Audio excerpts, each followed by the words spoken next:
Praise the lord. Hallelujah. ಇವತ್ತು ನಾನು ಲೋಕಕ್ಕೆ ಬೆಳಕಾಗಿದ್ದೀನಿ ಎಂಬುದಾಗಿ ಕರ್ತನಾದ ಯೇಸು ಕ್ರಿಸ್ತನು ಹೇಳುವ ವಾಕ್ಯ, ಅದರ ವಿಷಯವಾಗಿ ನಾನು ಮಾತನಾಡೋಕ್ಕೆ ಇಷ್ಟಪಡ್ತಾ ಇದ್ದೀನಿ.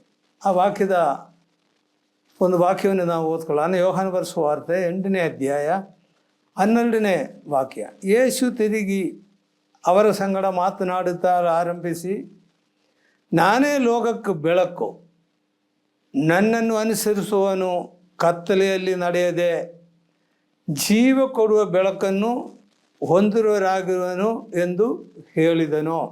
ದೇವರ ನಾಮಕ್ಕೆ ಸ್ತೋತ್ರ. ಯೇಸು ಸ್ವಾಮಿ ಇಲ್ಲಿ ಹೇಳ್ತಾ ಇದ್ದಾನೆ, ನಾನೇ ಲೋಕಕ್ಕೆ ಬೆಳಕಾಗಿದ್ದೀನಿ ಎಂಬುದಾಗಿ. ಹಲ್ಲೆಲೂಯಾ.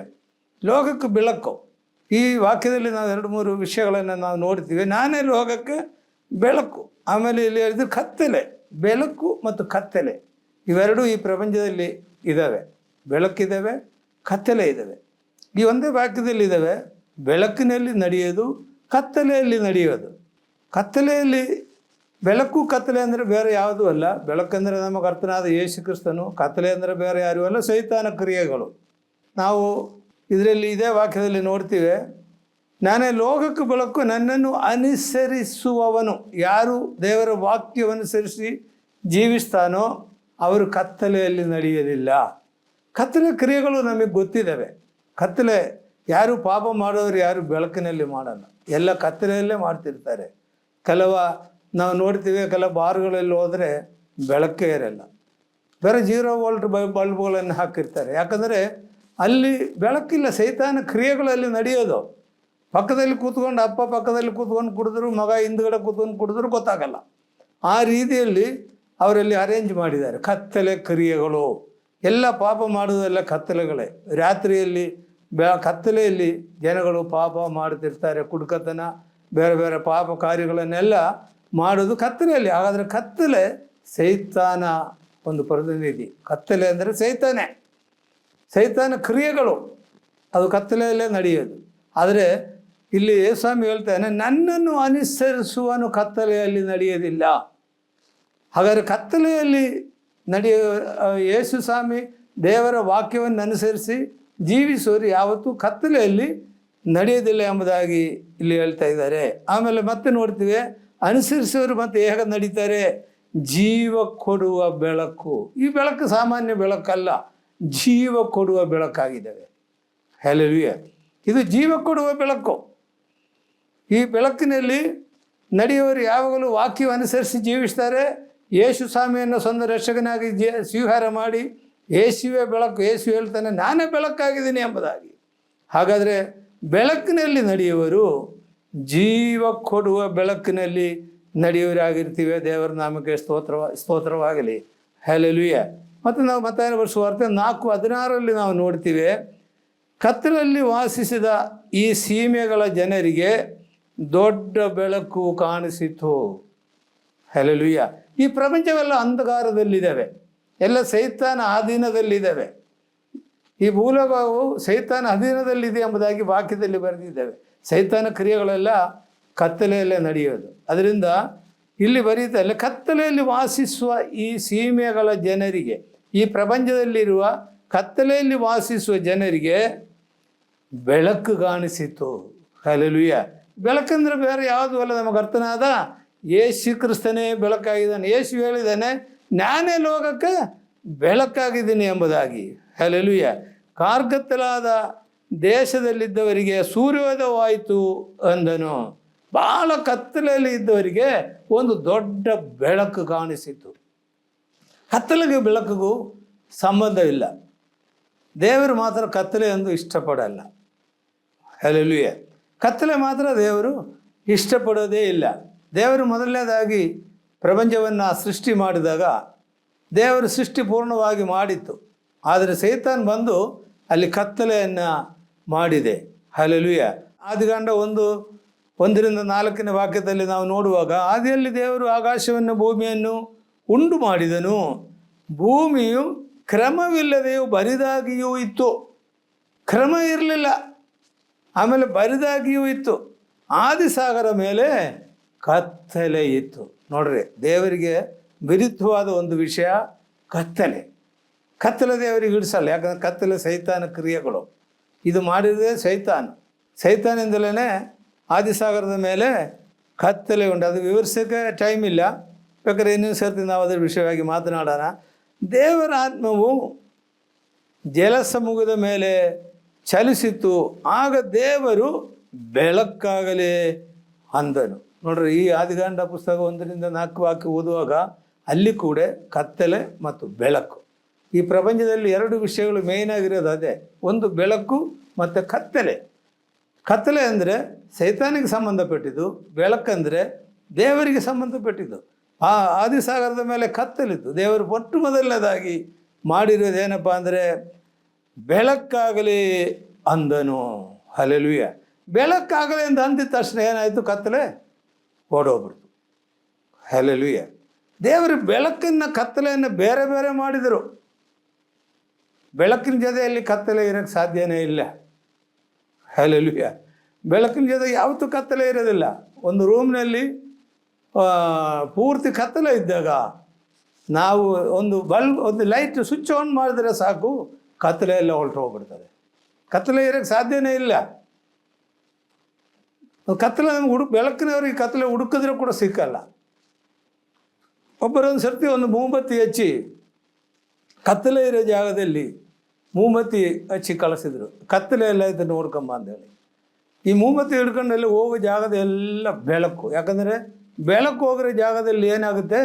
ಕತ್ತಲೆ ಹೊರಟು ಹೋಗ್ಬಿಡ್ತದೆ. ಬೆಳಕು ಹೋಗೋ ಜಾಗದಲ್ಲಿ ಕತ್ತಲೆ ಹೊರಟು ಹೋಗ್ಬಿಡ್ತದೆ. ಯಾಕಂದರೆ ಬೆಳಕಿಗೂ ಕತ್ತಲೆಗೂ ಸಂಬಂಧವಿಲ್ಲ. ಬೆಳಕು ಬೇರೆ ಯಾರೂ ಅಲ್ಲ, ನಮ್ಮ ಕರ್ತನಾದ ಯೇಸು ಕ್ರಿಸ್ತನೇ ಬೆಳಕಾಗಿದ್ದಾನೆ. ಯೇಸು ಹೋಗದಾಗ ತಕ್ಷಣ ಬೆಳಕುಂಟಾಗುತ್ತೆ. ಹಲ್ಲೆಲೂಯಾ. 4ನೇ ವಾಕ್ಯದಲ್ಲಿ ಮತ್ತೆ ನಾವು ನೋಡ್ತೀವಿ, ದೇವರು ಬೆಳಕನ್ನು ಕತ್ತಲೆಯನ್ನು ಬೇರೆ ಬೇರೆ ಮಾಡಿದನು. ಬೆಳಕಿಗೆ ಹಗಲೆಂದು, ಕತ್ತಲೆಗೆ ഇരുಳೆಂದು ಹೆಸರಿಟ್ಟನು. ಹಲ್ಲೆಲೂಯಾ. ಕತ್ತಲೆ ಅಂದರೆ ഇരുಳು, ರಾತ್ರಿ. ಬೆಳಕಂದರೆ ಹಗಲತ್ತು. ಆದರೆ ಒಂದು ವಿಷಯ ಇದ್ರೆ ವಾಕ್ಯದಲ್ಲಿ ಗಮನಿಸಬೇಕಾಗಿರೋದೇನಪ್ಪ ಅಂದರೆ, ಆವಾಗ ಸೂರ್ಯ ಇರಲಿಲ್ಲ. ದೇವರು ಬೆಳಕುಂಡಾಗಲೆಂದು ಹೇಳಿದ ತಕ್ಷಣ ಒಂದೇ ಮಾತಿನಲ್ಲಿ ಬೆಳಕುಂಡಾಯಿತು. ಸೂರ್ಯ ಇಲ್ಲದಲ್ಲ ಬೆಳಕು ಎಲ್ಲಿಂದ ಬಂದು? ನಾವು ಪ್ರಕಟಣೆ ಪುಸ್ತಕದಲ್ಲಿ ನಾವು ನೋಡಬೇಕಾದ್ರೆ ಯೇಸು ಸ್ವಾಮಿನೇ ಬೆಳಕಾಗಿದ್ದಾವೆ. ಸೂರ್ಯ ಬೇಕಾಗಲ್ಲ. ಪರಲೋಕದಲ್ಲಿ ಸೂರ್ಯ ಇಲ್ಲ, ಬೆಳಕಿಲ್ಲ, ಸೂರ್ಯ ಇಲ್ಲ, ಕತ್ತಲೆ ಇಲ್ಲ. ಆದರೆ ಬೆಳಕಲ್ಲಿಂದ ಬಂದು ಯೇಸುವಿನೇ ಬೆಳಕು. ದೇವರ ನಾಮಕ್ಕೆ ಸ್ತೋತ್ರವಾಗಲಿ. ಮತ್ತು ನಾವು ನೋಡೋದಾದರೆ ಯೇಸು ಸ್ವಾಮಿ ಈ ಪ್ರಪಂಚದಲ್ಲಿದ್ದಾಗ ಒಂದು ಕುರುಡನನ್ನು ಕಣ್ಣು ಕಾಣುವಂತೆ ಮಾಡಿದೆ ಎಂಬುದಾಗಿ ನೋಡ್ತೀವಿ. ಯೋಹಾನ ಬರೆದ ಸುವಾರ್ತೆ 9ನೇ ಅಧ್ಯಾಯ 5ನೇ ವಾಕ್ಯದಲ್ಲಿ ನಾವು ನೋಡ್ತೀವಿ, ನಾನು ಲೋಕದಲ್ಲಿರುವಾಗ ಲೋಕಕ್ಕೆ ಬೆಳಕಾಗಿದ್ದೀನಿ ಅಂದನು. ಯೇಸು ಹೇಳ್ತೀನಿ, ನಾನು ಈ ಲೋಕದಲ್ಲಿದ್ದಾಗ ಲೋಕಕ್ಕೆ ಬೆಳಕಾಗಿದ್ದೀನಿ ಅಂತೇಳಿ ಒಬ್ಬ ಭಿಕ್ಷೆ ಮಾಡುವ ಕುರುಡನಿಗೆ ಯೇಸು ಸ್ವಾಮಿ ಕಣ್ಣು ಕೊಟ್ಟನು. ಕುರುಡನಿಗೆ ಕರೆದರು, ಬಾರಪ್ಪ ಇಲ್ಲಿಂದ. ಅವಾಗ ಶಿಷ್ಯರು ಕೇಳಿದ್ರು, ಇವನ ತಂದೆ ತಾಯಿ ಮಾಡಿರೋ ಪಾಪನ, ಇಲ್ಲ ಇವನ್ ಮಾಡಿರೋ ಪಾಪನ, ಯಾರು ಮಾಡಿರೋ ಪಾಪದಿಂದ ಇದು ಎಲ್ಲ ಶಾಪದಿಂದಾಗಿದೀವ?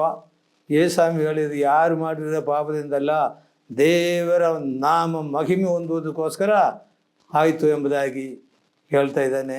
ದೇವರ ನಾಮಕ್ಕೆ ಸ್ತೋತ್ರವಾಗಲಿ. ಹಾಗಾದರೆ ಕುರುಡನಿಗೆ ಯೇಸು ಸ್ವಾಮಿ ಕಣ್ಣನ್ನು ಕೊಟ್ಟರು. ಯಾವ ರೀತಿ ಕಣ್ಣನ್ನು ಕೊಟ್ಟರು? ಕೆಸರಿನಲ್ಲಿ ಉಗಿದು ಆ ಕೆಸರನ್ನು ತಗೊಂಡು ಕಣ್ಣಿನಲ್ಲಿ ಹಚ್ಚಿದಾಗ ಸೀಲೋ ಒಬ್ಬ ಕೊಳದಲ್ಲಿ ಹೋಗಿ ತೊಳಕೋ ಎಂಬುದಾಗಿ ಹೇಳಿದ್ರು. ತೊಳೆದಾಗ ಅವನಿಗೆ ಕಣ್ಣು ಬಂತು. ಯೇಸು ಮಾತ್ರ ಈ ಪ್ರಪಂಚದಲ್ಲಿ ಬೆಳಕಾಗಿತ್ತು. ಅದು ಮಾತ್ರವಲ್ಲ, ಇದರಲ್ಲಿ ಕೂಡ ಬೆಳಕು ಕೊಡುವನಾಗಿದ್ದಾನೆ ನಮ್ಮ ಯೇಸು. ಹಲ್ಲೆಲೂಯಾ. ಆಮೇಲೆ ಯೋಹಾನ 1ನೇ ಅಧ್ಯಾಯ 4 ಮತ್ತು 5ನೇ ವಾಕ್ಯದಲ್ಲಿ ನಾವು ನೋಡುವಾಗ, ಆತನಲ್ಲಿ ಜೀವ ಇತ್ತು, ಆ ಜೀವವು ಮನುಷ್ಯರಿಗೆ ಬೆಳಕಾಯಿತು. ಹಲ್ಲೆಲೂಯಾ. ನಾನಿವತ್ತು ಮಾತಾಡಿರೋದೇ ಬೆಳಕಿನ ವಿಷಯ. ಯೇಸು ಹೇಳಿದ್ದಾನೆ, ನಾನು ಲೋಕಕ್ಕೆ ಬೆಳಕಾಗಿದ್ದೀನಿ. ಕೆಳಗಡೆ ನಾವು ನೋಡ್ತೀವಿ, ನೀವು ಕೂಡ ಲೋಕಕ್ಕೆ ಬೆಳಕಾಗಿರಿ ಎಂಬುದಾಗಿ. ಇಲ್ಲಿ ಹೇಳ್ತಾ ಇದ್ದೀನಿ, ಆತನಲ್ಲಿ ಜೀವ ಇತ್ತು, ಆ ಜೀವವು ಮನುಷ್ಯರಿಗೆ ಬೆಳಕಾಯಿತು. ಆ ಬೆಳಕು ಕತ್ತಲಲ್ಲಿ ಪ್ರಕಾಶಿಸುತ್ತದೆ. ಹಲ್ಲೆಲೂಯಾ. ಕತ್ತಲು ಅದನ್ನು ಮುಸುಕಲಿಲ್ಲ. ಯಾವ ಕಾಲಕ್ಕೂ ಕತ್ತಲೆಯನ್ನು ಬೆಳಕನ್ನು ತೆಗಿಯೋಕ್ಕೆ ಸಾಧ್ಯನೇ ಇಲ್ಲ. ಹಲ್ಲೆಲೂಯಾ. ಕತ್ತಲೆ ಬೆಳಕು ನೋಡಿದ ತಕ್ಷಣ ಓಡೋಗ್ಬಿಡ್ತದೆ. ಕತ್ತಲೆಗೂ ಬೆಳಕಿಗೂ ಸಂಬಂಧ ಇಲ್ಲ. ಕತ್ತಲೆ ಬಂದಾಗ ಯೇಸು ಸ್ವಾಮಿ ಬೆಳಕಾಗಿದ್ದಾನೆ. ಆ ಬೆಳಕು ಬಂದಾಗ ಕತ್ತಲೆ ಓಡೋಗ್ಬಿಡ್ತದೆ. ಹಲ್ಲೆಲೂಯಾ. ಇಲ್ಲಿ ಆ ಬೆಳಕು ಕತ್ತಲೆಯಲ್ಲಿ ಪ್ರಕಾಶಿಸುತ್ತದೆ. ಪ್ರಕಾಶಮಯವಾದ ಬೆಳಕು. ಕತ್ತಲು ಅದನ್ನು ಮುಸುಕಲಿಲ್ಲ. ಕತ್ತಲೆಗೆ ಬೆಳಕನ್ನು ಏನು ಮಾಡೋಕ್ಕೆ ಸಾಧ್ಯವಿಲ್ಲ. ಹಲ್ಲೆಲೂಯಾ. ಬೆಳಕು ನೋಡಿದ ತಕ್ಷಣ ಕತ್ತಲೆ ಓಡೋಗೋದೇ ಅವನ ಕೆಲಸ. ಅದೇ ರೀತಿ ನಮ್ಮ ಕರ್ತನಾದ ಯೇಸು ಕ್ರಿಸ್ತನು ಎಲ್ಲಿ ಹೋದರೂ ಕೂಡ ಸೈತಾನು ಯೇಸುವನ್ನೇ ನೋಡಿದ ತಕ್ಷಣ ಅಡ್ಡ ಬಿದ್ದು ನಾನು ಹೋಗ್ತೀನಿ ಅಂತ ಹೇಳಿ ಓಡೋಗ್ಬಿಡ್ತಾರೆ. ಯೇಸುವಿನ ಮುಂದೆ ಸೈತಾನ ನಿಲ್ಲಕ್ಕೆ ಸಾಧ್ಯವಿಲ್ಲ. ತಕ್ಷಣವೇ ದೇವ ಏನಾಗುತ್ತೆ, ದೇವ ಬಿಟ್ಟು ಓಡೋಗ್ಬಿಡ್ತದೆ. ಹಾಗಾದರೆ ಕತ್ತಲೆ ಬೆಳಕನ್ನು ಮುಸುಕಲಿಲ್ಲ ಎಂಬುದಾಗಿ ನಾವು ನೋಡ್ತೀವಿ. ಹಲ್ಲೆಲೂಯಾ. ಆಮೇಲೆ ನೋಡ್ತೀನಿ ಯೋಹಾನ 1:9 ವಾಕ್ಯದಲ್ಲಿ ನಾನು ನೋಡುವಾರೆ, ನಿಜವಾದ ಬೆಳಕು ಲೋಕಕ್ಕೆ ಬರುವುದಾಗಿತ್ತು. ಆ ಬೆಳಕು ಪ್ರತಿ ಮನುಷ್ಯರಿಗೂ ಬೆಳಕನ್ನು ಕೊಡುವಂಥದ್ದು. ಇದು ಭಾಳ ಪ್ರಾಮುಖ್ಯವಾದ ವಾಕ್ಯ. ಹಲ್ಲೆಲೂಯಾ. ಈ ನಿಜವಾದ ಬೆಳಕು ಲೋಕಕ್ಕೆ ಬರುವುದಾಯಿತು.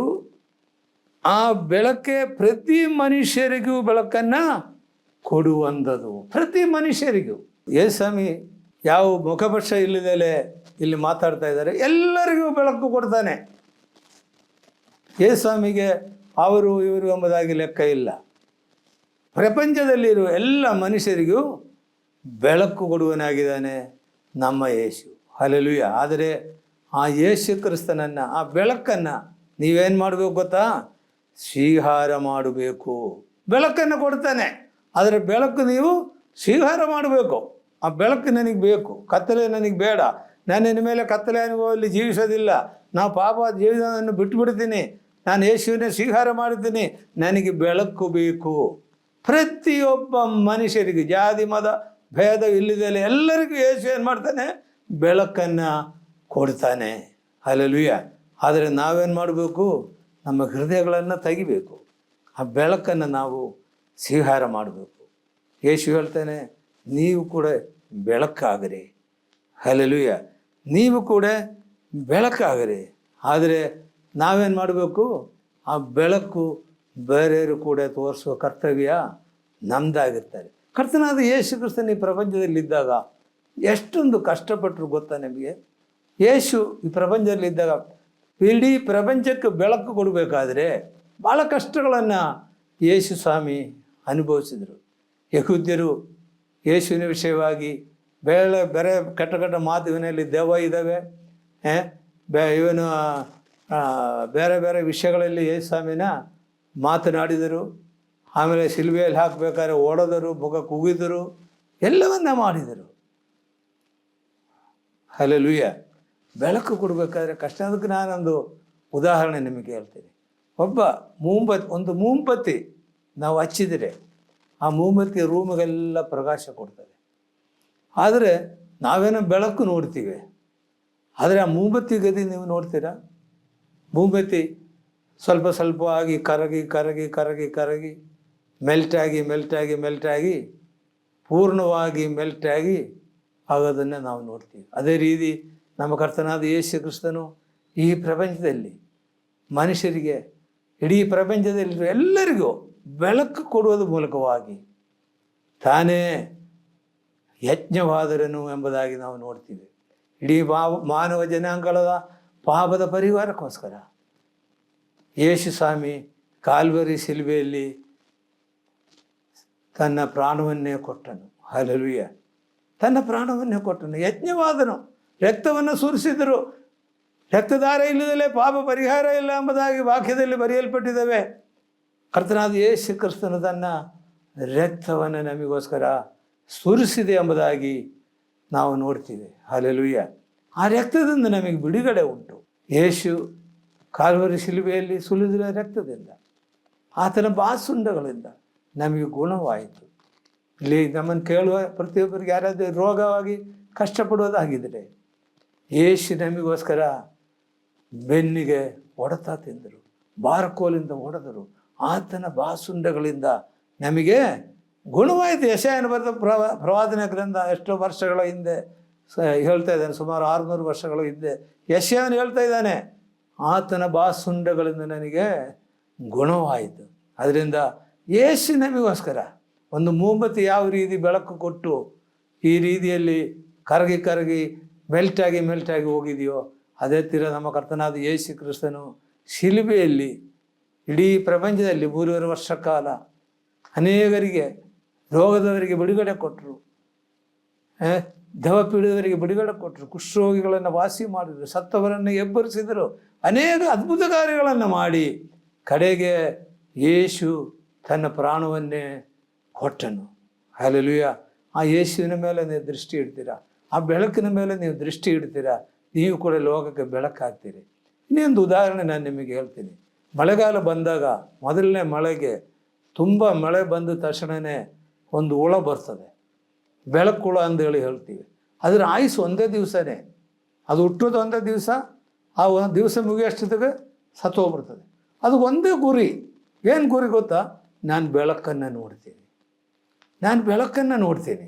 ಪ್ರತಿಯೊಂದು ಬೆಳಕುಗಳನ್ನು ಲೈಟ್ ಎಲ್ಲಾಯಿತೋ ಅಲ್ಲಿ ಹೋಗಿ ಲೈಟಿನ ಮೇಲೆ ಟಚ್ ಆಗಿ ಸತ್ತು ಕೆಳಗಡೆ ಬೀಳೋದನ್ನು ನೀವು ನೋಡ್ತೀವಿ. ಹಲ್ಲೆಲೂಯ. ಬೆಳಕುಳ ಎಲ್ಲರಿಗೂ ಗೊತ್ತಿದೆ, ಅದು ಒಂದೇ ದಿವಸ ಅದು ಜೀವಿಸೋದು. ಆದರೆ ಒಂದೇ ದಿವಸ ಜೀವಿಸಿದ್ರು ಕೂಡ ಅದಕ್ಕೊಂದು ತೀರ್ಮಾನವಿದೆ. ಏನು ಗೊತ್ತಾ? ನಾನು ಬೆಳಕನ್ನು ನೋಡ್ತೀನಿ, ನಾನು ಸತ್ರು ಪರವಲ್ಲ, ನಾನು ಬೆಳಕನ್ನು ನೋಡ್ತೀನಿ ಎಂಬುದಾಗಿ. ದೇವರ ಮಕ್ಕಳೇ, ಆ ಯೇಸು ಸ್ವಾಮಿಯನ್ನು ನಾವು ದೃಷ್ಟಿ ಇಟ್ಟು ನೋಡಬೇಕು. ಯೇಸು ಇಡೀ ಪ್ರಪಂಚಕ್ಕೆ ಮಾತ್ರ ಬೆಳಕು ಕೊಟ್ಟಿಲ್ಲ, ನಿನಗೆ ಬೆಳಕು ಕೊಟ್ಟಿದ್ದಾರೆ. ನೀನು ಹೃದಯದಲ್ಲಿ ಆ ಬೆಳಕನ್ನು ಸ್ವೀಕಾರ ಮಾಡ್ತೀರಾ? ನೀನು ಆ ಬೆಳಕನ್ನು ಪ್ರತಿಯೊಬ್ಬರಿಗೆ ನೀನು ಕೊಡ್ತೀರಾ? ದೇವರು ನಿಮ್ಮಲ್ಲಿ ಅದ್ಭುತ ಕಾರ್ಯಗಳನ್ನು ಮಾಡ್ತಾರೆ. ಹಲ್ಲೆಲೂಯ. ಮತ್ತು ನಾವು ಮತ್ತಾಯ ಸುವಾರ್ತೆ 17ನೇ ಅಧ್ಯಾಯ 2ನೇ ವಾಕ್ಯದಲ್ಲಿ, ಅಲ್ಲಿ ಅವರ ಕಣ್ಣು ಮುಂದೆ ಆತನ ರೂಪ ಬೇರೆ ಆಯಿತು, ಆತನ ಮುಖವು ಸೂರ್ಯನ ಹಾಗೆ ಪ್ರಕಾಶಿಸಿತು. ಹಲ್ಲೆಲೂಯ. ಆತನ ವಸ್ತ್ರವು ಬೆಳಕಿನಂತೆ ಬೆಳ್ಳಗಾದವು. ಹಲ್ಲೆಲೂಯ. ಇದು ಸಾಮಾನ್ಯ ಬೆಳಕಲ್ಲ, ಯೇಸುವಿನಲ್ಲಿರುವ ಸಾಮಾನ್ಯ ಬೆಳಕಲ್ಲ, ಯಥಾರ್ಥವಾದ ಬೆಳಕು ಇಲ್ಲಿ ನಾವು ನೋಡ್ತೀವಿ. ಯೇಸು ಸ್ವಾಮಿ ಬೆಟ್ಟದ ಮೇಲೆ ಎದ್ದು ಹೋದಾಗ ಯೇಸುವಿನ ಜೊತೆಯಲ್ಲಿ ಪೇತ್ರ, ಯಾಕೋಬ, ಯೋಹಾನ ಮೂವರಿಗೆ ಕರ್ಕೊಂಡು ಹೋದರು. ಕರ್ಕೊಂಡು ಹೋಗಿದ ತಕ್ಷಣ ಅಲ್ಲಿ ಹೋಗಿ ಕೂತ್ಕೊಂಡು ಇವರು ಪ್ರಾರ್ಥನೆ ಮಾಡ್ತಾ ಇರುವಾಗಲೇ ಯೇಸುವಿನ ರೂಪ ಚೇಂಜ್ ಆಯಿತು. ಯೇಸುವಿನ ಮುಖ ಸೂರ್ಯನಾಗೆ ಬೆಳಕು ಕೊಡುವನಾಯಿತು. ಸೂರ್ಯನ ಬೆಳಕು ಎಷ್ಟಿದೆ ಗೊತ್ತಾ ನಿಮಗೆ? ಸೂರ್ಯನ ಬೆಳಕು ಎಷ್ಟೋ ಜನ ಸೂರ್ಯ ಆಘಾತವಾಗಿ ಸಾಯ್ತಾರೆ ಬಿಸಿಲು ಕಾಲದಲ್ಲಿ. ಸೂರ್ಯಾಘಾತ, ಆ ಸೂರ್ಯನ ಬೆಳಕಿನ ಇಲ್ಲಿದೆಲ್ಲ, ಇಲ್ಲಿ ಯಾವ ಗಿಡ ಸಸ್ಯಗಳನ್ನು ಹುಟ್ಟೋದಿಲ್ಲ, ಯಾವ ಮನುಷ್ಯರಿಗೂ ಜೀವಿಸೋಕ್ಕೆ ಸಾಧ್ಯವಿಲ್ಲ. ಯಾಕಂದರೆ ಸೂರ್ಯ ಬೆಳಕಿನಿಂದಲೇ ವೈಟಮಿನ್ ಡಿ ಉತ್ಪಾದನೆ ಮಾಡೋದು. ವೈಟಮಿನ್ ಡಿ ಇಲ್ಲಾಂದರೆ ಮನುಷ್ಯ ಸುಸ್ತಾಗ್ತಾರೆ, ಕಾಯಿಲೆ ಒಳಗಾಗ್ತಾರೆ. ಹಾಗಾದರೆ ಆ ಸೂರ್ಯನಾಗೆ ಯೇಸುವಿನ ಮುಖ ಪ್ರಕಾಶಮಾನವಾಯಿತು ಎಂಬುದಾಗಿ ನೋಡ್ತೀವಿ. ಯೇಸುವಿನ ಬೆಳಕು ಸಾಮಾನ್ಯ ಬೆಳಕಲ್ಲ. ಹಲ್ಲೆಲೂಯ. ಆ ಸಾಮಾನ್ಯವಾದ ಬೆಳಕಲ್ಲ, ಯೇಸುವಿನ ಬೆಳಕು ಭಯಂಕರವಾದ ಬೆಳಕು. ಆ ಸೂರ್ಯನಿಗೂ ಜಾಸ್ತಿ ಬೆಳಕಂತ ವಾಕ್ಯದಲ್ಲಿ ನಾವು ನೋಡ್ತೀವಿ. ಹಲ್ಲೆಲೂಯ. ಸೂರ್ಯನಿಗೂ ಹೆಚ್ಚಾದ ಬೆಳಕು. ಹಲ್ಲೆಲೂಯ. ಆ ಬೆಳಕು ಯೇಸು ಸ್ವಾಮಿಯಲ್ಲಿ ಇತ್ತು. ಈ ಬೆಳಕು ನೋಡಿದಾಗ ಏನಾಯಿತು? ಜೊತೆಗೆ ಪ್ರಾರ್ಥನೆ ಮಾಡ್ಕೊಂಡಲ್ಲಿ 3 ಹೋದರು, ಪೇತ್ರ, ಯೋಹಾನ, ಯಾಕೋಬು. ಅವರು 3 ಏನಾಯಿತು ಗೊತ್ತಾ? ಅವರು ಮೂರ್ಛೆಯಾಗಿ ಬಿದ್ದುಬಿಟ್ರು. ಹಲ್ಲೆಲೂಯ. ಯೇಸು ಸ್ವಾಮಿ ಅವ್ರ ಮನೆ ತಟ್ಟಿದರು, ಎಬ್ಬರಿಸಿದ ತಕ್ಷಣ ದೇವರಲ್ಲಿಂದ ಒಂದು ಆಕಾಶವಾಣಿ ಉಂಟಾಯಿತು. ಇವನು ನನ್ನ ಪ್ರಿಯನಾದ ಮಗ, ನಾನು ಇವನನ್ನು ಮೆಚ್ಚಿದ್ದೀನಿ. ಹಾಗಾದರೆ ಕರ್ತನಾದ ಯೇಸು ಕ್ರಿಸ್ತನು ಬೇರೆ ಯಾರೂ ಅಲ್ಲ. ದೇವರು ಹೇಳ್ತಾನೆ, ಇವನು ನನ್ನ ಪ್ರಿಯನಾದ ಮಗ. ಹಲ್ಲೆಲೂಯ. ಮತ್ತು ಯಾಕೆ ಈ ಪ್ರಪಂಚದಲ್ಲಿ ಬರಬೇಕಾಯಿತು? ಇಡೀ ಮಾನವ ಜನರನ್ನು ರಕ್ಷಿಸೋದಕ್ಕೋಸ್ಕರ, ಇಡೀ ಮಾನವ ಜನರಿಗೆ ಬೆಳಕು ಕೊಡುವುದಕ್ಕೋಸ್ಕರ ಯೇಸು ಸ್ವಾಮಿ ಪ್ರಪಂಚಕ್ಕೆ ಮಾನವನಾಗಿ ಹುಟ್ಟು ಬಂದರು. ಹಲ್ಲೆಲೂಯ. ನಿಜವಾಗಲೂ ಒಂದು ದೊಡ್ಡ ಕಾರ್ಯಗಳನ್ನು ನಾವಿಲ್ಲಿ ನೋಡ್ತೀವಿ. ದೇವರ ನಾಮಕ್ಕೆ ಸ್ತೋತ್ರವಾಗಿ. ಹಲ್ಲೆಲೂಯಾ. ಆಮೇಲೆ ಏನೇ ಒಂದು ಆ ಬೆಳಕು ನಮಗೆ ಕೊಟ್ಟಿದ್ದಾರೆ. ಯಾರ್ಯಾರಿಗೆ ಬೆಳಕು ಬೇಕೋ ಅದೆಲ್ಲ ಸ್ವೀಕಾರ ಮಾಡಬೇಕು. ಒಂದೇ ವಿಷಯ, ನಾವು ನಮ್ಮ ಹೃದಯಗಳನ್ನು ತರಬೇಕು. ಯೇಸು ಸ್ವಾಮಿ ಹೇಳ್ತಾನೆ, ಈಗ ನಾನು ಬಾಗಿಲಿನಲ್ಲಿ ನಿಂದು ತಟ್ಟುತ್ತಾ ಇದ್ದೀನಿ, ಯಾವನಾದರೂ ಬಾಗಿಲು ತೆರೆದರೆ ನಾನು ನಿಮ್ಮೊಂದಿಗೆ ಬಂದು ಊಟ ಮಾಡ್ತೀನಿ ಎಂಬುದಾಗಿ. ಹಲ್ಲೆಲೂಯಾ. ಯೇಸುವಿನ ಕರಿತೀರಾ? ಆ ಬೆಳಕನ್ನು ನಿಮ್ಮ ಹೃದಯದಲ್ಲಿ ಸ್ವೀಕಾರ ಮಾಡ್ತೀರಾ? ಆ ಬೆಳಕನ್ನು ಸ್ವೀಕಾರ ಮಾಡಿದರೆ ನಿಮ್ಮ ಜೀವನ ಸ್ವಾರ್ಥವಾಯಿತು. ನೀವು ನಿತ್ಯ ಜೀವ ಹೊಂದಿದ್ದೀವೆ. ಇದು ಸಾಮಾನ್ಯ ಬೆಳಕಲ್ಲ, ಜೀವ ಕೊಡುವ ಬೆಳಕು. ಹಲ್ಲೆಲೂಯಾ. ಇದು ಜೀವ ಕೊಡುವ ಬೆಳಕು. ಯೋಹಾನ ಬರೆಸುವಾರ್ತೆ 1ನೇ ಅಧ್ಯಾಯದಲ್ಲಿ ನಾವು ನೋಡ್ತೀವಿ, ಈ ಬೆಳಕು ಎಂದ ಬೆಳಕು? ಜೀವ ಕೊಡುವ ಬೆಳಕು. ಹಲ್ಲೆಲೂಯಾ. ಹಾಗಾದರೆ ನಿತ್ಯ ಜೀವ ಬೇಕು ಅಂದರೆ ಈ ಬೆಳಕನ್ನು ನಾವು ಸ್ವೀಕಾರ ಮಾಡಬೇಕು. ಹಲ್ಲೆಲೂಯಾ. ಹಾಗಾದರೆ ಈ ಬೆಳಕು ಸಿಕ್ಕಿದ ಮೇಲೆ ನಾವೇನು ಮಾಡಬೇಕು ಗೊತ್ತಾ? ನೋಡೋಣ. ಯೆಶಾಯನ ಬರೆದ ಗ್ರಂಥ 60ನೇ ಅಧ್ಯಾಯ 1-2 ವಾಕ್ಯದಲ್ಲಿ ನಾವು ನೋಡ್ತೀವಿ, ಏಳು ಪ್ರಕಾಶಿಸು, ನಿನಗೆ ಬೆಳಕು ಬಂದು. ಬೆಳಕು ನಿನಗೆ ಬಂದ ಮೇಲೆ ನೀನೇನು ಮಾಡಬೇಕು? ಎದ್ದೇಳಬೇಕು, ಪ್ರಕಾಶ ಕೊಡಬೇಕು ಇತರರಿಗೆ. ಹಲ್ಲೆಲೂಯಾ. ನೀನು ಇತರರಿಗೆ ಪ್ರಕಾಶ ಕೊಡಬೇಕು. ನೀನು ಬೆಳಕು ಬಂದರೆ ನೀನು ಮುಚ್ಚಿಟ್ಕೊಂಡು ಇರೋದಕ್ಕಲ್ಲ, ಬೆಳಕನ್ನು ಮಂಚದ ಕೆಳಗಡೆ ಇಡೋದಲ್ಲ, ಬೆಳಕನ್ನು ಎತ್ತರವಾದ ಸ್ಥಳದಲ್ಲಿ ಇಡಬೇಕು. ಇಟ್ಟಾಗ ಎಲ್ಲರಿಗೂ ಬೆಳಕು ಸಿಕ್ಕುತ್ತೆ. ಏಳು ಪ್ರಕಾಶಿಸು, ನನಗೆ ಬೆಳಕು ಬಂದು. ಹಲ್ಲೆಲೂಯಾ. ಯೆಹೋವನ ತೇಜಸ್ಸು ನಿನ್ನ ಮೇಲೆ ಉದಿಸಿದೆ. ನಿನ್ನಲ್ಲಿ ಬೆಳಕು ಬಂದರೆ ದೇವರ ತೇಜಸ್ಸು ನಿನ್ನ ಮೇಲೆ ಬರುವುದಾಗಿರ್ತದೆ. ಹಲ್ಲೆಲೂಯಾ. ಈಗೋ ಕತ್ತಲು ಭೂಮಿಯನ್ನು ಆವರಿಸಿದೆ. ಭಾಳ ಗಮನ ಇಟ್ಟು ಕೇಳ್ರಿ. ಯಾಕೆ ನಾವು ಎದ್ದೇಳಬೇಕು? ಯಾಕೆ ಪ್ರಕಾಶಿಸಬೇಕು? ಕತ್ತಲು ಜನಾಂಗಗಳನ್ನು ಮುಚ್ಚಿದೆ. ಹಂಗಂದ್ರೆ ಏನು ಗೊತ್ತಾ? ಜನಾಂಗಗಳು ಸತ್ಯ ನೋಡಿದಲೇ ಕತ್ತಲೆಯಲ್ಲಿ ಜೀವಿಸ್ತಾ ಇದ್ದಾರೆ. ಅನೇಕರು ಕತ್ತಲೆಯಲ್ಲಿ ಜೀವಿಸ್ತಾ ಇದ್ದಾರೆ. ಅವರು ಬೆಳಕೇನು ಅಂತ ಗೊತ್ತಿಲ್ಲ, ಸತ್ಯದೇವರು ಯಾರು ಅಂತ ಗೊತ್ತಿಲ್ಲ, ದೇವರು ಅಂತ ಗೊತ್ತಿಲ್ಲ ಯಾವುದು. ಕೆಲವರು ದೇವರನ್ನು ಅಲ್ಲಗಳಿಸ್ತಾ ಇದ್ದಾರೆ. ನಿನಗೆ ಯಾಕೆ ಪ್ರಕಾಶ ಕೊಟ್ಟಿದೆ? ಹೇಳು, ಪ್ರಕಾಶಿಸು. ನೀನೇನು ಮಾಡಬೇಕು? ಎಲ್ಲರಿಗೂ ಪ್ರಕಾಶವನ್ನು ನೀನು ಕೊಡಬೇಕು. ನೀನು ಸುಮ್ಮನೆ ಇರೋದಲ್ಲ, ಬೆಳಕು ನಿನ್ನಲ್ಲಿ ಬಂದ ಮೇಲೆ ಇದರಿಗೆ ನೀನು ಬೆಳಕು ಕೊಡಬೇಕು. ಮತ್ತೊಂದು ವಾಕ್ಯ ಓದೋಣ. ರೋಮಾಪುರದವರಿಗೆ ಬರೆದ ಪತ್ರಿಕೆ 13ನೇ ಅಧ್ಯಾಯ 12ನೇ ವಾಕ್ಯ. ಇರುಳು ಬಹಳ ಮೆಚ್ಚಿಗೆ ಕಳೆಯಿತು, ಹಗಲು ಸಮೀಪವಾಯಿತು. ಕತ್ತಲೆಗೆ ಅನುಗುಣವಾದ ಕೃತ್ಯಗಳನ್ನು ಬಿಟ್ಟು ಬೆಳಕಿಗೆ ಅನುಗುಣವಾದ ಆಯುಧಗಳನ್ನು ಧರಿಸಿಕೊಳ್ಳೋಣ. ಹಲ್ಲೆಲೂಯಾ. ದೇವರ ಮಕ್ಕಳೇ, ಕತ್ತಲೆಯ ಕ್ರಿಯೆಗಳನ್ನು ಬಿಟ್ಟು ಬಿಡ್ರಿ. ಕೆಟ್ಟ ಕೆಲಸಗಳನ್ನು ಬಿಟ್ಟು ಬೆಳಕಿನ ಕ್ರಿಯೆಗಳು, ಯೇಸು ಕ್ರಿಸ್ತನನ್ನು ಸ್ವೀಕಾರ ಮಾಡಿ ನಾವು ದೇವರ ಮಕ್ಕಳಾಗಿ ಜೀವಿಸಬೇಕು. ಎಂದು ಈ ಬೆಳಕು ಎಂದ ಬೆಳಕು ಗೊತ್ತಾ? ಅದ್ಭುತಕರವಾದ ಬೆಳಕಂತಾರೆ. 1ನೇ ಪೇತ್ರ 2:9 ನಾವು ನೋಡ್ತೀವಿ, ನೀವಾದರೂ ನಿಮ್ಮನ್ನು ಕತ್ತಲೆ ಒಳಗಿಂದ ಕರೆದು. ನಾವು ಎಲ್ಲಿದ್ದರೂ ಮೊದಲು ಕತ್ತಲೆ ಒಳಗಡೆ ಇತ್ತು, ಕತ್ತಲೆ ಒಳಗೆ ಇತ್ತು. ನಮ್ಮನ್ನಂದು ದೇವರು ಕತ್ತಲೆ ಒಳಗಿಂದ ಕರೆದಿದ್ದಾರೆ. ಎಲ್ಲರಿಗೂ ಹಿಂಗೆ ಕತ್ತಲೆ ಒಳಗಿಂದ ಕರೆದು ಬೆಳಕಿನಲ್ಲಿ ಸೇರಬೇಕು ಮೊದಲೇ ನಮ್ಮ ಆಸೆ. ದೇವರು ನಮ್ಗೆ ಸ್ತೋತ್ರ. ಅದರಿಂದ ನಾನು ಹೇಳ್ತೀನಿ, ನಿಮ್ಮನ್ನು ಕತ್ತಲೆ ಒಳಗಡೆಯಿಂದ ಕರೆದು ನನ್ನ ಆಶ್ಚರ್ಯಕರವಾದ ಬೆಳಕು. ಆಮೇಲೆ ಎಫೆಸರಿಗೆ ಬರೆದ ಪತ್ರಿಕೆ 5ನೇ ಅಧ್ಯಾಯ 14ನೇ ವಾಕ್ಯವನ್ನು ನಾವು ನೋಡ್ಕೊಂಡು, ಆದರದಿಂದ ನಿದ್ರೆ ಮಾಡುವರೇ ಎಚ್ಚರವಾಗು. ನಿದ್ರೆ ಮಾಡುವರೇ ಎಚ್ಚರವಾಗು. ನಿದ್ರೆ ಮಾಡ್ತೀರಾ? ನಿದ್ರೆ ಮಾಡೋರೆಲ್ಲ ಹೆಚ್ಚಿನ ಸಮಯ ರಾತ್ರಿಯಲ್ಲೇ ಮಾಡ್ತಾರೆ ಇಲ್ವಾ? ಆದರೆ ನಿದ್ರೆ ಮಾಡುವರೇ ಎಚ್ಚರವಾಗು. ನಿದ್ರೆ ಮಾಡೋದಂದರೆ ಕತ್ತಲೆಯನ್ನು ಬಿಟ್ಟು ನೀವು ಎಚ್ಚರವಾಗ್ರಿ ಎಂಬುದಾಗಿ ಅರ್ಥ. ಹಲ್ಲೆಲೂಯಾ. ಸತ್ತವರನ್ನು ಬಿಟ್ಟು ಹೇಳು. ಸತ್ತವರಂದರೆ ಏನು? ಆತ್ಮೀಯವಾಗಿ ಸತ್ತವರು. ಸತ್ತವರನ್ನು ಬಿಟ್ಟು ನೀವು ಎದ್ದು ಬಾ. ಇಲ್ಲಿ ಅಪೊಸ್ತಲನಾದ ಪೌಲನು ಹೇಳ್ತಾನೆ, ನಿದ್ರೆ ಮಾಡುವನೇ ಎಚ್ಚರವಾಗು, ಸತ್ತವರನ್ನು ಬಿಟ್ಟು ಹೇಳು, ಕ್ರಿಸ್ತನು ನಿಮಗೆ ಪ್ರಕಾಶ ಕೊಡುವೆನು. ಹಲ್ಲೆಲೂಯಾ. ಎಲ್ಲಿ ನೋಡಿದ್ರೆ ಬರೀ ಕತ್ತಲೆ, ಬೆಳಕು, ಪ್ರಕಾಶ. ಹಲ್ಲೆಲೂಯಾ. ಕತ್ತಲೆ ಬಿಟ್ಬಿಡ್ರಿ. ಕ್ರಿಸ್ತನು ನಿಮಗೆ ಪ್ರಕಾಶ ಕೊಡುವನು ಒಂದು ಹೇಳಿದೆ. ದೇವರ ನಾಮಕ್ಕೆ ಸ್ತೋತ್ರವಾಗಿದೆ. ಹಲ್ಲೆಲೂಯಾ. ಕತ್ತಲೆಯನ್ನು ಬಿಟ್ಬಿಡ್ರಿ. ನಿದ್ರೆ ಮಾಡುವರೆ ಎಚ್ಚರಿಕೆ ಆಗಿರಿ. ಹಲ್ಲೆಲೂಯಾ. ಸತ್ತವರಿಂದ ಎದ್ದು ಬರ್ರಿ. ಆತ್ಮೀಯವಾಗಿ ಸತ್ತವರನ್ನ ಬಿಟ್ಬಿಡ್ರಿ. ಅಲ್ಲಿಂದ ಎದ್ದು ಬಂದು ನೀವು ಬೆಳಕನ್ನು ಅನುಭವಿಸಿರಿ ಎಂಬುದಾಗಿ ಹೇಳ್ತಾರೆ. ಮತ್ತು ಎಫೆಸ 5:8-9 ವಾಕ್ಯದಲ್ಲಿ ಕೂಡ ನಾವು ನೋಡ್ತೀವಿ, ನೀವು ಹಿಂದಿನ ಕಾಲದಲ್ಲಿ ಕತ್ತಲೆಯವರಾಗಿದ್ದೀರಿ. ಈ ದೇವರ ಮಕ್ಕಳ ವಿಷಯವಾಗಿ ಹೇಳ್ತಾರೆ, ನೀವು ಹಳೆ ಕಾಲದಲ್ಲಿ ಕತ್ತಲೆಯವರಾಗಿದ್ದೀರಿ. ನಾನೊಂದು ಕತ್ತಲೆ ಅನುಭವದಲ್ಲಿ ಜೀವಿಸ್ತಾ ಇದ್ದಿದ್ದು ಮೊದಲು. ಕತ್ತಲೆ ಅನ್ಮೇಲೆ ಕಟ್ಟ ಕಾರ್ಯಗಳನ್ನು ಮಾಡಿಕೊಂಡು ಇಷ್ಟ ಬಂದಂಗೆ ಜೀವಿಸಿ ದೇವರು ಬೆಳಕೇನೆಂದು ಗೊತ್ತಿಲ್ಲದಲೆ ಜೀವಿಸ್ತಾ ಇದ್ದಿದ್ದು. ಹಲಲು. ಆದರೆ ಯೇಸು ನನ್ನನ್ನು ಕರೆದನು. ಬರೀ 17ನೇ ವಯಸ್ಸಿನಲ್ಲೇ ಯೇಸು ನನ್ನನ್ನು ಕರೆದನು. ಅಲ್ಲಿಂದ ಇಲ್ಲಿ ತನಕ ದೇವರೊಂದಿಗೆ ಇದನ್ನು ಬೆಳಕಿನಲ್ಲಿದ್ದೀವಿ. ಕತ್ತಲೆಯಿಂದ ಬಿಟ್ಟು ಬೆಳಕಿನಲ್ಲಿ ಬಂದಿದ್ದೀವಿ. ದೇವರ ನಾಮಕ್ಕೆ ಸ್ತೋತ್ರವಾಗಲಿ. ಆದರೆ ಈಗ ನೀವು ಕ್ರಿಸ್ತನಲ್ಲಿದ್ದು ಬೆಳಕಾಗಿದ್ದೀರಿ. ಮೊದಲು ಯಾರಾಗಿದ್ದೀರಿ?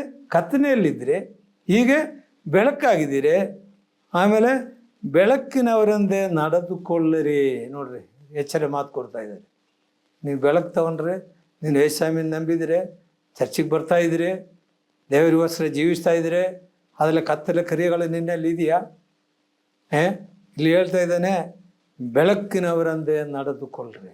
ಬೆಳಕಿನಲ್ಲಿ, ಯೇಸು ಕ್ರಿಸ್ತನಲ್ಲಿ ಬೆಳಕು ಹೊಂದಿದ್ರು. ಅದು ದೇವರ ಮಕ್ಕಳಾಗಿ ನೀವು ನಡೆದುಕೊಳ್ಳ್ರಿ. ಬೆಳಕಿನ ಫಲವು ಉಪಕಾರದಲ್ಲಿಯೂ ನೀತಿಯಲ್ಲಿಯೂ ಸತ್ಯದಲ್ಲಿಯೂ ಕಾಣಿಸಿಕೊಳ್ಳುತ್ತಾನೆ. ಬೆಳಕಿನಲ್ಲಿ ಇರೋರು ಏನೇನು ಮಾಡ್ತಾರೆ ಅಂದರೆ ಉಪಕಾರ ಮಾಡ್ತಾರೆ ಅಂದೆ. ಹಲ್ಲೆಲೂಯಾ. ಆಮೇಲೆ ಏನು ಮಾಡ್ತಾರೆ ಅಂದರೆ ನೀತಿಯಲ್ಲಿ ಜೀವನ ಮಾಡ್ತಾರೆ. ನೀತಿ ಅಂದರೆ ಹೆಂಗಾಗ್ತೀವಿ ನಾವು ನೀತಿವಂತರಲ್ಲ. ಸತ್ಯವೇದದಲ್ಲಿ ಬರೆದಿರು, ಒಬ್ಬರು ನೀತಿವಂತರು ಒಬ್ಬರೂ ಇಲ್ಲ, ಎಲ್ಲರೂ ಪಾಪ ಮಾಡಿ ದೇವರ ಮಹಿಮೆಯನ್ನು ಕಳ್ಕೊಂಡಿದ್ದೀವಿ. ಮತ್ತು ನಾವು ಹೆಂಗಾರೆ ನೀತಿವಂತರಾಗಿದ್ದೀವಿ. ಯೇಸುವಿನ ರಕ್ತದಲ್ಲಿ ತೊಳೆಯಲ್ಪಟ್ಟು ನಾವು ನೀತಿವಂತರಾಗಿದ್ದೀವಿ. ಹಲ್ಲೆಲೂಯಾ. ದೇವರ ಮಕ್ಕಳಾಗಿದ್ದೀವಿ. ಪಾಪದಿಂದ ಶಾಪದಿಂದ ಯೇಸು ತನ್ನ ರಕ್ತದಿಂದ ನಮ್ಮನ್ನು ತೊಳೆದು ನಮ್ಮನ್ನು ನೀತಿವಂತರಾಗಿ ಮಾರ್ಪಟ್ಟಿದ್ದೀವಿ. ಹಲ್ಲೆಲೂಯಾ. ಹಾಗಾದರೆ ಬೆಳಕಿನಲ್ಲಿದ್ದವರು ಬೆಳಕಿನ ಕ್ರಿಯೆಗಳಲ್ಲಿ ನಡಿಬೇಕು. ಪ್ರಕಟಣೆ ಗ್ರಂಥ 22ನೇ ಅಧ್ಯಾಯ 5ನೇ ವಾಕ್ಯ. ಇನ್ನು ರಾತ್ರಿ ಇರುವುದಿಲ್ಲ. ಹಲ್ಲೆಲೂಯಾ. ಇನ್ನು ಭಾಳ ದಿವಸ ಇಲ್ಲರಿ. ನಾವೆಲ್ಲ ಈ ಪ್ರಪಂಚ ಬಿಟ್ಟು ಹೋಗ್ಬೇಕಾಗುತ್ತೆ. ನಾವೆಲ್ಲ ಈ ರೋಗದಲ್ಲಿ ಪ್ರವಾಸಿಗಳಾಗಿ ಬಂದಿದ್ದೀವಿ. ಒಂದು ದಿವಸ ಇಲ್ಲಿ ಬಿಡಬೇಕು. ನಾವು ಎಲ್ಲ ಟೌನ್ಗಳು ನೋಡಿದರೆ ಪ್ರವಾಸಿ ಮಂದಿರ ಅಂತೇಳಿ ಇರ್ತವೆ. ಅಲ್ಲಿ ಎಷ್ಟು ದಿವಸ ಇರ್ಬೋದು? 4 ದಿವಸ 5 ದಿವಸ ಇರ್ಬೋದಿಲ್ಲ. ಆಮೇಲೆ ನಡಿಯಪ್ಪ ಅಂತಾರೆ. ಅದೇ ರೀತಿ ನಮ್ಮನಿಗೆ ಇಲ್ಲಿ ಕಳಿಸಿದ್ದಾರೆ. ನಾವೆಲ್ಲ ಪ್ರವಾಸಿಗಳು. ಒಂದು ದಿವಸ ನಾವು ಬಿಟ್ಟು ನಮ್ಮ ಸ್ವಂತ ದೇಶವಾದ ಪರಲೋಕಕ್ಕೆ ಹೋಗ್ಬೇಕು. ಅಲ್ಲಿ ಏನಿಲ್ಲ, ಏನು ರಾತ್ರಿ ಇರುವುದಿಲ್ಲ. ಅವರಿಗೆ ದೇವರ ಬೆಳಕು, ಸೂರ್ಯನ ಬೆಳಕು ಬೇಕಾಗಿರುವುದಿಲ್ಲ. ಸೂರ್ಯನ ಬೆಳಕು ಬೇಕಿಲ್ಲ. ಅಲ್ಲಿ ಸೂರ್ಯನ ಬೆಳಕು. ಈಗ ನಮಗೆ ಸೂರ್ಯ ಬೇಕು ಬೆಳಕು ಕೊಡೋಕ್ಕೆ. ಪರಲೋಕದ ಹೋದಾಗ ಸೂರ್ಯ ಇಲ್ಲ. ಹಲ್ಲೆಲೂಯಾ. ಆಮೇಲೆ ಏನಿಲ್ಲ ಗೊತ್ತಾ? ಆ ರಾತ್ರಿನೂ ಇಲ್ಲ, ಸೂರ್ಯನೂ ಇಲ್ಲ, ರಾತ್ರಿ ಇಲ್ಲ. ಮತ್ತು ಏನಿದೆ ನೋಡ್ರಿ, ದೇವರಾದ ಕರ್ತನೇ ಅವರಿಗೆ ಬೆಳಕನ್ನು ಕೊಡುವನು. ಯೇಸು ಕ್ರಿಸ್ತನೇ ಬೆಳಕಾಗಿದ್ದಾನೆ. ಪರಲೋಕದಲ್ಲಿ ಸೂರ್ಯ ಇಲ್ಲ, ರಾತ್ರಿ ಇಲ್ಲ, ಕತ್ತಲಿಲ್ಲ, ಬೆಳಕು. ಯಾವಾಗಲೂ 24 ಗಂಟೆ ಬೆಳಕು. ಯಾರು ಬೆಳಕಾಗಿದ್ದಾನೆ? ಯೇಸು ಹೇಳ್ತಾನೆ, ದೇವರಾದ ಕರ್ತನೇ ಅವರಿಗೆ ಬೆಳಕನ್ನು ಕೊಡುವನು. ಹಲ್ಲೆಲೂಯಾ. ಅವರು ಯುಗಯುಗಾಂತರಗಳಲ್ಲಿಯೂ ಆಳುವರು. ನೋಡ್ರಿ, ನಮಗೆ ನಿತ್ಯ ಜೀವ, ನಮ್ಮ ಆತ್ಮಕ್ಕೆ ಸಾವಿಲ್ಲ.